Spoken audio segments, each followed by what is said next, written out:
사도들이 보낸 편지의 마지막 부분이죠. 이게 결론이고 가장 중요한 부분인데, 독특하게 이 편지의 주체자, 편지의 이 발송자, 편지를 쓴 사람, 편지의 내용을 결정한 사람, 주체자를 뭐라고 쓰고 있느냐면 성령과 우리는 이렇게 쓰고 있습니다. 아멘. 우리 인생 살아가면서 모든 교회의 결정 외에 인생적인 삶 속에서 누구와 함께하느냐, 그것이 인생을 결정하고 영혼을 결정합니다. 우리가 누구와 함께하느냐, 어떤 생각을 가지고 있느냐, 여기 이렇게 써도 되거든요. 예루살렘 교회는, 아니면 예수님의 제자들은, 사도는 권위를 더 부여하려면 자기를 좀 드러내고 싶으면 내가 교회의 문제는 내가 결정한다. 내가 최종적인 승인권자다 라고 하는, 이게 교회를 흔들리지 않게 하는 거다. 이게 수직적인 질서이고 이게 교권이다. 이게 사회가 책임져야 할 모든 거다 라고 생각해서 예루살렘 교회에 모인 사도들은, 예루살렘 교회에 모인 총회는 이렇게 해서 쓰면 훨씬 더 권위를 가질 것 같은데, 사도들은 그렇게 하지 않았습니다. 예루살렘 교회의 지도자들은 안디옥 교회에 편지를 보내면서 안디옥 교회만을 목적으로 또 하지 아니하고요. 왜냐하면 아프죠. 아픈 결정을 해야 되는 거니까. 이단들로 인하여서, 거짓 교사들로 인하여서 교회가 흔들흔들 해가지고 막 이방인들도 힘들고 유대인들도 힘들고 다 힘들어지니까, 그래서 아주 날카로운 건데, 아시겠지만 날카로운 것도 수백 개를 못을 박아서 판때기에다 놓으면 그 위에 사람이 누워도 하나도 안 다칩니다. 그런 것처럼 이게 지혜로운 거죠. 교회한테 쪽집게식 처방, 이게 우리가 생각할 때 이게 좋은 것 같아도 그렇게 해서는 안 되는 거죠. 우리가 아무리 순화시켜도 받는 사람들한테는 개구리가 돌 맞는 것처럼 큰일입니다. 아이들에게는 장난일 수 있지만 맞는 자에게는 이것은 목숨이 왔다 갔다 하는 일이기 때문에, 우리가 특별하게 이 말로 사람을 얼마나 괴롭게 하는지, 오죽했으면 이 총회가 모인 이유가 말 때문에 사람이 괴로워지는 거예요. 말 때문에. 그래서 성령과 우리라고 썼습니다. 이 공동체성인 거죠. 성령과 우리라고 하는 말. 이 사도행전은 그래서 사도행전이라고 하기도 하지만 별명이 성령행전인 것이죠. 성령께서 그리스도의 몸에 대한 책임성을 가지고 주관하고 계시다, 주도하고 계시다. 교회는 성령과 함께하는 거다. 이게 성령의 공동체다. 교회는 성령의 공동체다. 편지의 정점에서, 알파와 오메가, 편지의 처음과 끝이 성령께서 주관하고 계시다는 거죠. 사도의 권위를 내세우지 않습니다. 성령께서 우리와 동행하고 계시고, 성령께서 우리와 함께 이 일을 결정하셨다. 성령께서 책임지신다. 성령께서, 하나님의 영이, 주의 영이, 그리스도의 영이 살아서 우리와 함께 지금 계신다. 우리의 호흡이 되시고 우리의 답이 되신 우리 주님이 우리를 혼자 내버려 두지 않으신다. 내가 세상 끝날까지 너희와 항상 함께 있으리라 라고 하는 약속의 증거라는 거죠. 또 성령, 어떻게 감히 우리가 하나님과 우리, 성령님과 우리, 참 편하긴 하죠. 예수님과 우리라고 했어도 적지 않은 부담이었을 겁니다. 그런데 하나님과 우리라고 하면 숨도 못 쉬었을 겁니다. 그런데 성령님과 우리 하니까, 그리스도의 영이신 이 지상에 계실 때, 지난주 설교에도 보셨지만 우리 주님께서 새벽 6시부터 6시간을 쉬지 않고 걸으셔서 사마리아 수가성에서 정말 목이 가란, 생수를 갈급해하는, 메시아를 기다리고 있던, 남자들에게 버림받았던 그런 여인을 우리 주님께서 만나 주신 것을 우리는 기억합니다. 메시아가 오실 때 우리가 그 모든 것을 알게 될 것입니다. 내가 너하고 말하는 내가 그다. 우리 주님께서 자기를 분명하게 밝혀주셨습니다. 이렇게 사랑해 주시는 그 주님의 영, 사람을 귀하게 여기시는, 거라사에 미쳐서 옷 벗고 무덤 사이에 거하면서 몸을 상해하고 소리를 지르는 그 귀신 들린 사람을 만나기 위해서 피곤하신데도 불구하고 그렇게 바다를 건너서 그 칠흑 같은 어둠에 풍랑이 있는 그 바다를 건너서 만나 주셨던 우리 주님의 영인 거죠. 그래서 모든 일에 세상 끝날까지 항상 기쁘게 동행하시는 하나님. 안디옥 교회에 하나님의 구원을 모독한 거짓된 사람들, 악한 사람들, 예수의 십자가를 부정하는 사람들, 삼킬자를 찾아서 빈틈없이 여지없이 파고드는 사람들이 조금만 방심하면 그렇게 문제를 일으키고 분열과 갈등을 일으키고 정말 교회 앞에 큰 일이었죠. 그런데도 불구하고 성령께서 어떻게 하셨습니까? 기도하게 하셨습니다. 성령께서 이 문제를 가지고 기도하게 하시고 변론하게 하시고 또 토의하게 하시고 회의하게 하시고 성령의 인도하심을 따라서 그 회의가 이렇게 결정될 수 있도록 하나님께서 이끄시고 편지로 기록하게 하시고 전달하게 하시고 읽고 위로받게 하시고 기쁨이 충만하게 하시고. 잠깐의 혼란은 있을 수 있습니다. 우리가 지금 교회가 잠깐의 혼란이 있을 수 있습니다. 이런 소리 저런 소리 별 판단 있을 수 있습니다. 괜찮습니다. 왜?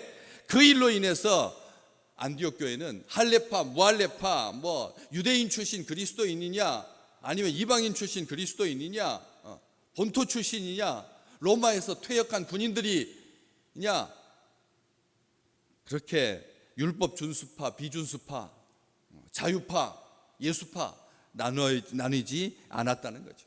서로 헐뜯지 않았습니다. 누가 잘못했느냐 따지지 않았습니다. 편가르지 않았습니다. 책임 추궁하지 않았습니다. 깊은 수렁에서 헤어나지 못한 채 법정에 고소 고발하고 수년간 아무 일도 못한 채 그렇게 교회가 발목이 잡혀서 하나님의 나라가 움직이는 것이 사탄에 의해서 좌우되지 않는다는 거예요. 하나님의 나라가 사탄의 장난에 그렇게 휘둘리지 않는다는 거예요. 건강한 가정은 부모에게 또 자녀에게 형제에게 할 말 다 할 수 있어야 합니다. 당장에는 아프고 당장에는 괴로울 수 있습니다. 또 이게 사리에 맞지 않을 수도 있습니다. 그런 것들로 인하여서 다툼도 있고 그렇잖아요. 그렇지 않습니까? 다툼도 있고 아픔도 있을 수 있습니다.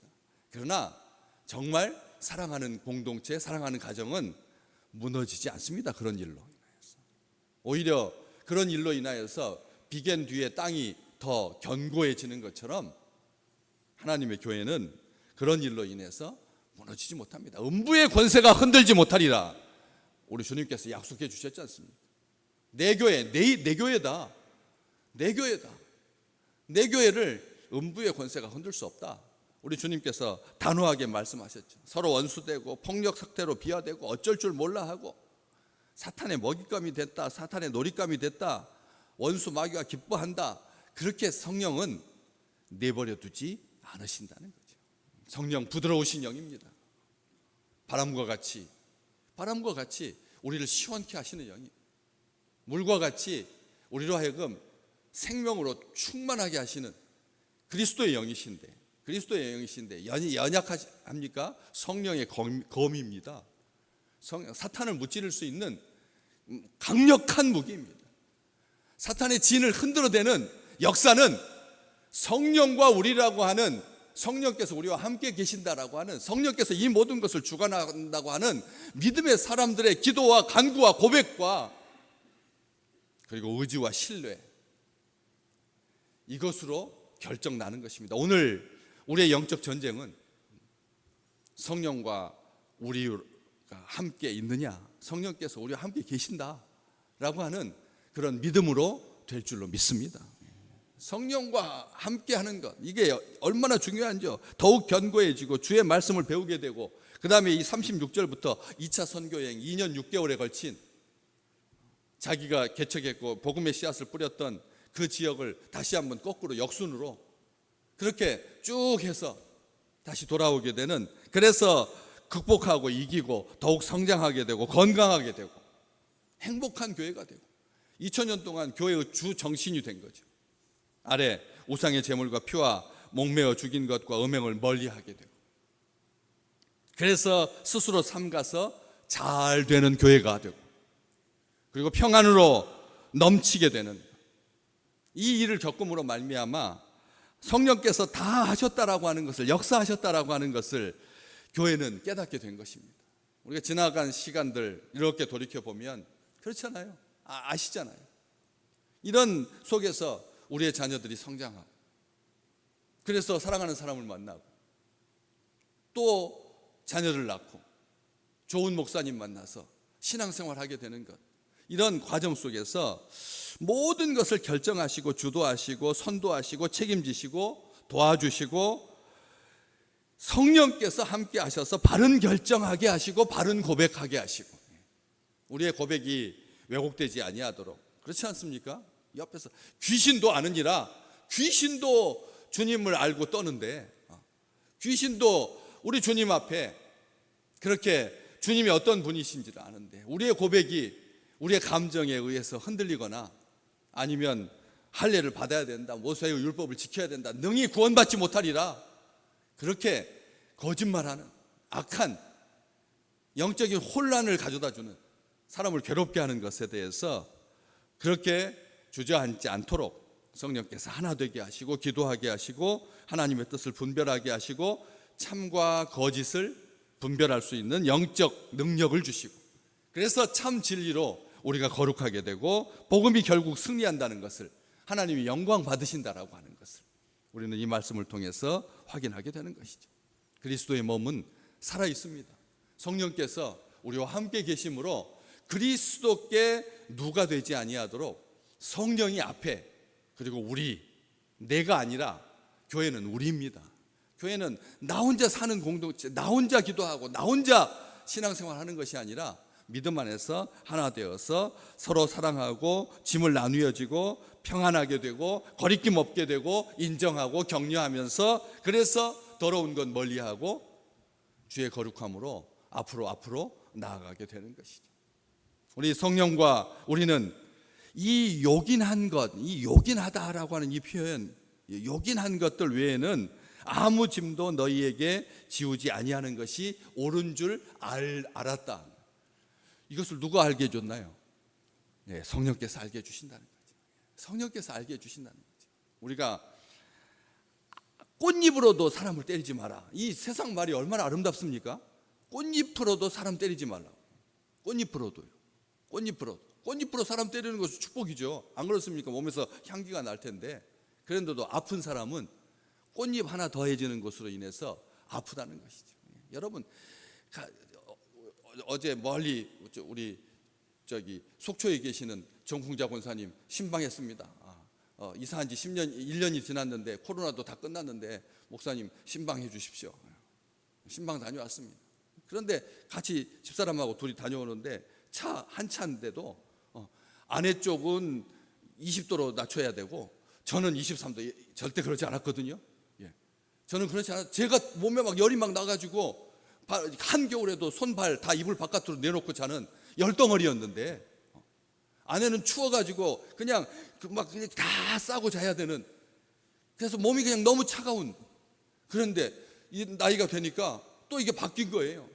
저는 추위가 조금만 추워도 추워지고 아내는 조금만 더워도 더워지고, 그래서 한 차인데 한 공간인데 운전석과 보조석에 온도를 따로, 그 기능이 있잖아요. 그 누르면 온 차 안에 똑같이 그렇게 되지만 이 기능을 누르면 이쪽은 따뜻하고 이쪽은 차게 할 수 있고, 이쪽은 차고, 심하게 차이는 나지 않지만 몸이 느끼는 그 0.5도 0.1도 그 차이인데도 그렇게 편하게 할 수 있도록 하나님께서 해주셔서, 그게 우리가 몸이 그렇게 예민한데, 우리의 몸이 그렇게 예민한데 다들 지금 얼마나 날카로워져 있습니까? 얼마나 날카로워져 있습니까? 안타까워져 있고 또 아무도 책임지지 않아요.